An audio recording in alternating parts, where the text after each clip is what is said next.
जी बेटा, तो अभी जब हमने प्रॉपर्टीज पढ़ा तो अभी हम एक और नया टॉपिक पढ़ते हैं, स्टैंडर्ड नॉर्मल डिस्ट्रीब्यूशन। ठीक है, जो कल हमने नॉर्मल डिस्ट्रीब्यूशन में पढ़ा ना, तो उसमें हमारे पास वेरिएबल था x। ठीक है, तो x के लिए सॉल्व करना, यानी आप न्यूमेरिकल क्वेश्चन को सॉल्व करें तो वो थोड़ा कॉम्प्लिकेटेड हो जाता है। उसको आसान करने के लिए ना हम क्या करते हैं, हमारा वो जो वेरिएबल x होता है ना, हम उसको कन्वर्ट कर देते हैं किसी एक और वेरिएबल में, जिसको हम नाम दे देते हैं z का। किसका नाम दे देते हैं? z का। वो जब वेरिएबल को हम ट्रांसफॉर्म करते हैं और नॉर्मल डिस्ट्रीब्यूशन को ट्रांसफॉर्म करके किसी और एक नए वेरिएबल में ले आते हैं ना, तो वो जो नए वेरिएबल की डिस्ट्रीब्यूशन हमारी बनेगी ना, तो हमारी क्या बनेगी, उसको क्या बोलेंगे? Standard normal distribution. हम अपने क्वेश्चन में जितने हमने क्वेश्चन कर रहे हैं उसमें हमें दी होगी x की वैल्यू। क्या दी होगी? x की वैल्यू।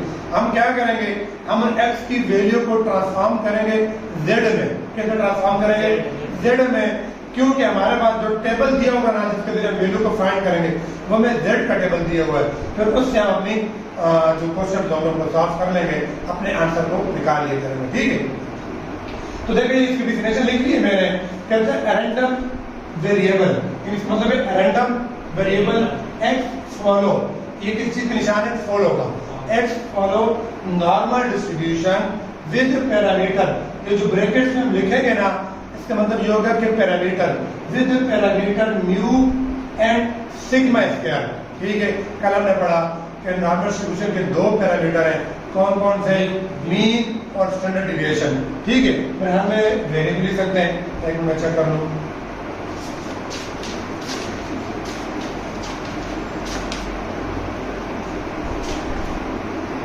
ठीक है, can be transform to a standardised random variable. एक नए स्टैंडर्ड वेरिएबल में, और वो किसके इक्वल है? z is equal to x minus mu by sigma. यानी आपको जो x की वैल्यू दी होगी उस समय से उस x के अकॉर्डिंग जो मीन दिया होगा उसको माइनस करें, और उस x के अकॉर्डिंग जो आपको स्टैंडर्ड डेविएशन दिया होगा ना, उसको डिवाइड करें, तो जो आंसर आएगा ना वो z का होगा। यानी x रिप्लेस हो जाएगा z में। कैसे? कि x की वैल्यू में से म्यू को माइनस करें और फिर सिग्मा के साथ डिवाइड करें, तो ये तरीका होगा हमारा x में से z में जाने का। x में से z में जाने का तरीका क्या होगा? हमें जो x की वैल्यू दी होगी, आगे इंशाल्लाह कल जो हम पढ़ेंगे ना, तो मैं तरीका बताऊंगा। हम x की वैल्यू में से उसके मीन को माइनस करेंगे, उसका स्टैंडर्ड डेविएशन के साथ डिवाइड कर देंगे, तो जो न्यू वैल्यू आएगी हमारे पास, वो नए वेरिएबल z की होगी। ठीक है, which measures the deviation of x from mean in units of standard deviation, जो कि मेजर करता है x का डेविएशन को किस में से? मीन में से, और उसका यूनिट क्या होगा? जो स्टैंडर्ड डेविएशन का यूनिट होगा। अब कहता है दिस रैंडम वेरिएबल, और एक मजे की प्रॉपर्टी है इसकी, बहुत ही इंटरेस्टिंग, कि जो इस नए वेरिएबल z का ना मीन हमेशा आपके पास 0 ही होगा। ठीक है, मीन पता ना, वो जो सम ऑफ वैल्यूज हम करते थे वो मीन, ये जो एवरेज, या हमने बाइनोमियल में मीन निकालना सीखा था। ठीक है, ये बाइनोमियल डिस्ट्रीब्यूशन हमने उसका वेरिएंस निकालना सीखा था। तो ऐसे ही कहता है कि जो ये z नया वेरिएबल होगा, इसका जो मीन होगा वो ऑलवेज इज इक्वल टू क्या होगा? 0 होगा। हम मैं आपको करके चेक करेंगे भी, हम देखेंगे हमने x में से z में ट्रांसफॉर्म किया और फिर आप उसका मीन निकाले ना, हमेशा क्या आएगा? 0 आएगा। ये इसकी एक बड़ी मजे की कैरेक्टरिस्टिक्स है, जो काफी चीजों को कॉम्प्लिकेटेड होने से बचा लेती है। कहते हैं इसका वेरिएंस हमेशा क्या होगा? 1। किसका वेरिएंस 1 होगा? z का। और z क्या है? z क्या है? एक नया वेरिएबल है। ठीक है, हमने z किधर से निकाला? नॉर्मल डिस्ट्रीब्यूशन को वेरिएबल को ट्रांसफॉर्म करके हमने नया वेरिएबल निकाला z।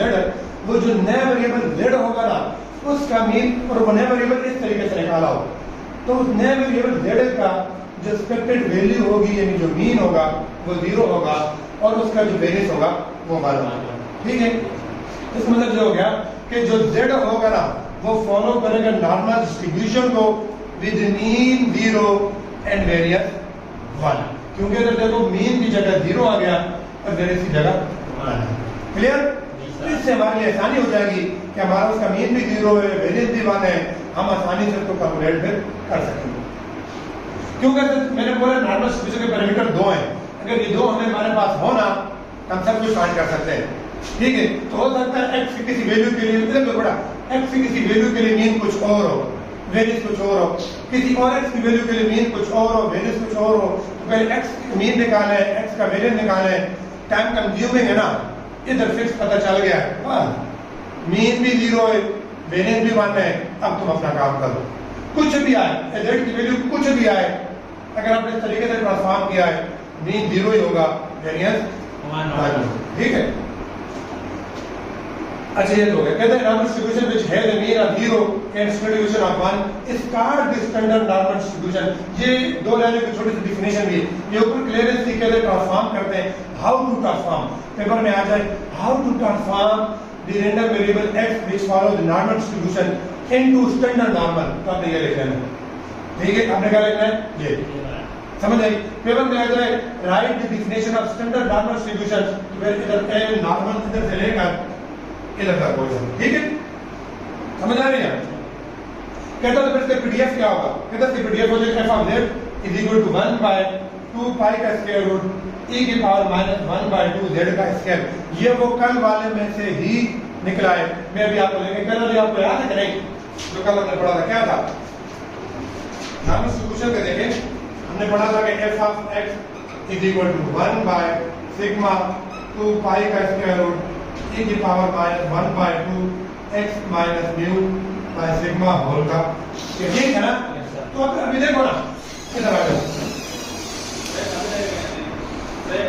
बेटा, आप क्लास ले गलत रहे हो, इशू ये तीसरी क्लास शुरू होगी 9:15 9:15 से 10 के बाद शुरू होगी। अभी क्या टाइम है, हाँ इसलिए अभी मैंने 10 मिनट लेट कर दिया और 5 मिनट में जिस असल में आपके टाइम में फ्री दे रहे हो बेटा। तीसरी क्लास तक में शुरू होगी 10 से 10:10 से शुरू होगी, तभी आने लगूंगा।